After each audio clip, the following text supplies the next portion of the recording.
Mike. Max over here, back in the corner. You've been waiting a long time to share the octagon with Conor McGregor, and now we're just a few days away, and you're sitting up here at Media Day. What has this week been like for you? What are the feelings right now? Does it feel like just any other fight, or how would you describe it? I mean, my media schedule felt like any other fight, but when you go on social media, you see everybody, you see the eyes, you see the clicks that you're getting on everywhere. It's huge, you know, it's fun, and when the World Cup is going on and people talking about Holloway versus McGregor too, that's an amazing time to be alive. How often do you reflect on that first fight? I know it's something you've wanted for a long time, but obviously so much has happened over the years since that first fight with championships and hiatuses for Conor and all sorts of stuff. Like, how much do you reflect on that first fight heading into this one? Not much, you know. You live, you learn. You know, every loss to us is a learning experience, and that's all it was, you know. I got to do some great things after that. He did some great things, and we're here now 13 years later, and I'm excited. I was asking Robert Whittaker a little while ago about light heavyweight Robert Whittaker, and he feels like it's been life-changing. Welterweight Max Holloway, has that been just as life-changing for you? What is this fight week like, fighting at 170 as opposed to 55 and 45? I mean, 45, you can't even compare it, right? 55, I always talked about how it's been great, been better, it's been awesome. 170, oh my gosh. It's just performance up here, so I love it. And the last thing for me, yesterday, you and DC had another infamous run-in. What was that like for you, and what's the message for Daniel Cormier a day later? I mean, I just saw him again, you know. I keep harassing him. I've been calling him out for years, bro. He's been running away. If I could get another fight, that's the man I want to be. They keep talking about weight classes, this and that. Dude can just show up. We gotta solve our problems. Max, what have you made about Conor's apparent frustration that he's not talked about as the greatest featherweight of all time? And he's a little bit mad that you sometimes get called that. I'm just hearing this now. Is he frustrated? I mean, it is what it is, right? When people talk about this kind of stuff or stats or history, you want the fans and you guys to talk about it, not us. So yeah, he got a bone. He needs to start picking a bone with you guys, not me. It's not my fault. What do you feel, you know, when guys move up in weight, people start talking about, does the power translate? Does the chin translate? As you're the bigger guy up there now at 170, do you feel like it makes you a stronger guy? Does it make you a slower guy? What does the changes do to your performance? I feel good. Strength, cardio, movement, everything that you said. I feel great.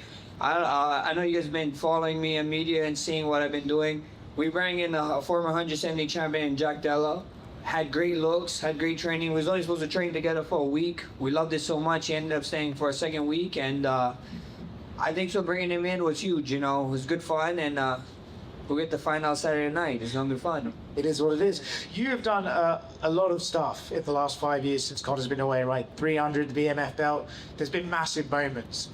Do you feel like getting this rematch, for a while there, we were never sure if you might get, has this whole week and this whole process just been fun? Like, finally I get it, it's gotta be fun, I get to try and get my win back. Talk about the experience of having this rematch booked and just the emotions getting it after years of waiting around for it. It's huge, you know. Who would have thought that Conor was even coming back after what happened with the injury, and then with him and his other injury at a fight that he had, so it's just big, you know. I finally get to right or wrong, and I'm looking forward to it, you know. He's a killer, and I'm looking forward to see the best Conor McGregor come July 11, and hopefully I get a SportsCenter #1 spot up there. What's the money like for a Conor McGregor fight these days? It's beautiful, bro. I'll tell you this much. Every single guy that fighter or non-fighter is saying that I'm fighting for money, I'm a prize fighter, brother. This is what we do. If you wasn't fighting for money, you're an idiot. Max, just one quick one to kind of go back on the DC and fighting a welterweight and everything. On Embedded, almost 10 years ago, there's a clip of you calling DC, quote, a fat shit because he gets to eat rice. So how's the diet been as a welterweight? I guess I get to call myself a fat shit because I get to eat rice now in fight camp. But yeah, it's awesome. It's awesome. DC's a fatter shit, so no, it's crazy. Not sure. This is going to be your 15th main event in the UFC. The only people who have more are Anderson Silva at 21, John Jones at 19, Randy Couture at 18, and Tito Ortiz at 16. Do you think when it's all said and done, you top that list? Shit, I need 6 more, yeah. So looks like you guys gonna see me for 6 more probably. And I know you keep saying you want that 300 moment, right? And you're chasing that again, but I feel like I always hear fighters talk about when you start chasing things in the fights, that's when they don't come to you. So how do you, I guess, find the balance in wanting something spectacular, but also fighting as you need to?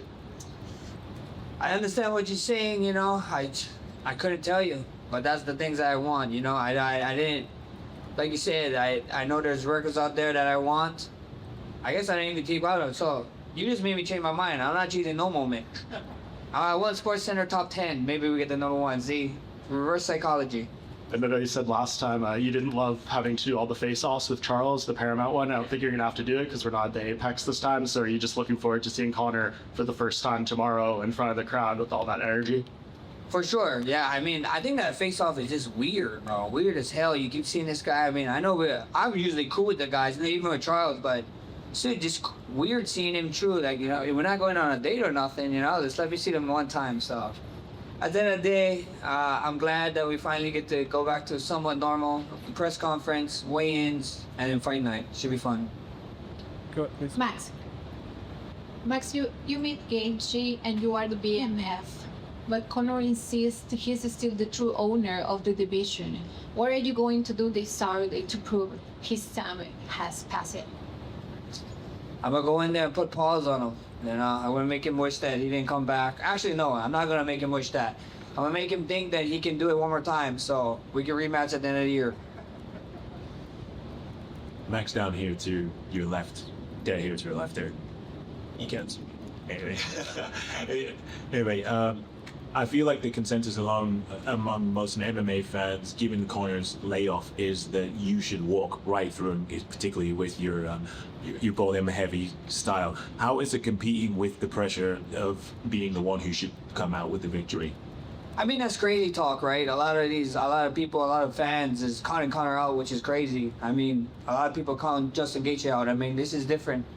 Situations, right? But this guy has unlimited money. You know what I mean? He has a lot of connections.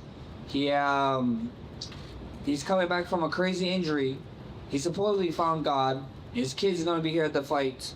I saw Tim Grover in a picture with him. I don't know if that's the coach now, but he's doing all the right things. You know what I mean? So I'm getting ready for the most dangerous Conor McGregor we ever saw, and nobody's telling me otherwise. Cause once you start overlooking people, things don't go too well for you. And you mentioned it there, he has millions of pounds, well, dollars in the bank. He has accolades. He doesn't need to do this. What do you think that says about his character? He's an animal. He's a warrior, bro. I have nothing but more respect. You know, there's a saying that that I grew up watching. I forget what boxer promoter said it, but I was watching a documentary, and he said it right. You know, he was like, "Why the hell would a rich kid fight? Rich kid don't need to fight, you know, poor kids fight." So to see that he still got that side of him in him is exciting. Do you think that you'll be given the credit for being this version of Conor McGregor, obviously coming off the leg break, the 5 years? Do you maybe wish that this had come a few years earlier? I mean, when it's all said and done, we live in a social media way. I don't think anybody getting credit for anything nowadays. So at the end of the day, if they give me the credit, if not, it is what it is. I get to go out there and check something off my list. Thank you. Max in the middle right here. Any concerns that this fight wasn't going to happen just because it has been so long that Conor's been in there? And if so, did that weigh on you at all during camp, whether this is going to happen or not? Not at all. You know, I didn't have too many concerns. And everybody talked about that one Chandler fight. He did only really ever pull out of that fight ever in his whole UFC career. It was one, you know, and people just hold it like tooth and nail towards him, which is crazy. But I had nothing, you know. I just trained as usual, and if it didn't happen, didn't happen. If we got to this point and it still didn't happen, then they have other guys in the pipeline, I believe, and we're just ready for whatever. You mentioned training with Jack Della Maddalena. Is that something you plan on doing in the future, or was it specific to fighting McGregor?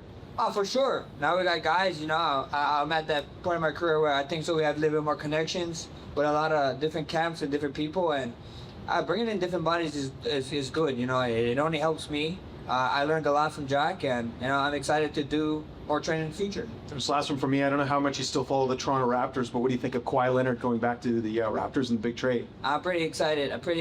You know, I gotta Bobby be at the fight, the GM, and I gotta have a sit down talk with him because I don't know some of the stuff we gave up. I'm like, you know, but Kawhi's Kawhi. I'm excited, and who's to say you don't bring one back, you know, to the city? So it'd be fun.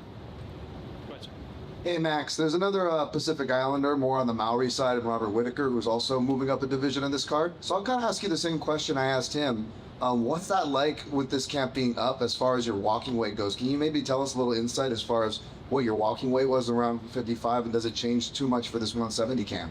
Yeah, bro, it changed a little bit, you know. I definitely got to get a little bit heavier. We wanted to be a little bit bigger. I mean, the cut is not as crazy, but it's still a cut, so. At the end of the day, your boy finally got to put on some size, and I'm just excited to straight good Saturday night. And as far as pressure testing it in the gym goes, we just mentioned Jack Della Maddalena as far as southpaw looks. Was there any southpaws for one, and for two, how did that weight feel, you know, moving around for this camp with the extra weight? Feel good, you know. I have my boy Jack, and then we have another guy. You guys don't know his name. My man Will. He's been with me throughout the whole camp, and then he actually had to leave a bit, so that's when Jack came in, and it was amazing. It was amazing, man. These guys are big boys. I love it, and I love the way I feel. I love my punching power. I love my power with them. I love clinching and feeling everything that 170 had to offer, and I can't wait to show you guys Saturday night. Fantastic. And last one for me, you are 2-3 against UFC level southpaws. You've avenged all those losses minus Conor McGregor, which you'll have obviously a chance this Saturday. Tell me, Max, you don't want to give away too much of the game plan, I imagine, but what do you feel about facing southpaws? Something you like, something you don't like? I noticed in the Arnold Allen fight, you fought like all southpaw almost, and then not as much against Poirier. Do you just change it up for the different opponent, or what's up? Yeah. Every single fight we approach differently, and we saw certain things that work with certain people, and that's what we do. You know, I got some of the best minds in the game. You know, and my coaches, you know, with Ryan Lazarus, Ivan Flores, and Darren Yam, man, these guys. You guys wouldn't even know their names if I didn't say them. You know, that's these guys like being in the dark. Two more questions. One, two. Max? Go ahead, sir. A large part of the storyline around this fight is obviously Conor's 5-year absence. As a guy who's been so active, how do you think 5-year layoff will affect you? Look at it. Like I said, I think it should affect him. I think I could come back from a fight. You give me his bank account, all his connections, brother, I'll be back in 10 years. That's what I'll do, you know? Like, everybody bringing that excuse up. The only thing that he misses, maybe the walk, the arena, the feel, right? But we still had Stone Cold Killers in there, bro. He still was one of the best fighters in the world at one point. So I'm looking forward to the best Conor McGregor. Best of luck. Thank you, brother. Finish up, sir. Back here, so there was, like, you were asked there about the finance going. Is this the best payday of your career, this fight? For sure. I mean, maybe, we see. Everybody keep talking about Conor McGregor, this and that, and fighting for money. Like I said, man, anybody who ever says that they don't fight for money, they're lying through their damn teeth, bro. We're prize fighters, we're money fighters, this is what we want. Did you notice anything, like, particularly when you fought on Paramount the last time, versus obviously you're a pay-per-view headliner, your last one would have been against Poirier on pay-per-view. Did you notice, like, financially there was much of a difference between those two? Yeah, for sure, 100%. And if you didn't notice it, you guys need new managers, fighters. Wait, was it good or bad? It was very nice.